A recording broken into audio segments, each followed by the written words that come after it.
Assalomu alaykum aziz obunachilar. Mana ishlarimiz tayyor bo'ldi. Ko'rishlaringiz mumkin. Baho berib qo'yasizlar. Ajoyib chiqqan ishlarimiz.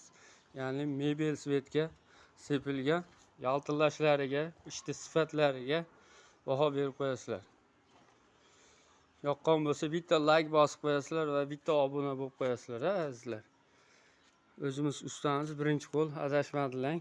To'liq ma'lumot berib o'tadigan bo'lsak, oyoqlar qayrag'ochdan, qolgan yerlari sasnadan bo'lgan, razmerlar 2,5 ga 3, xon taxtamiz razmeri 1,23 ga 1,53 ga tayyor bo'lgan.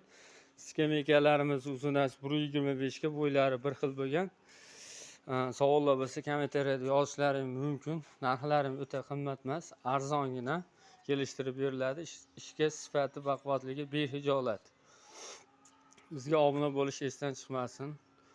Hammasi uchun kattakon rahmat. Xo'p.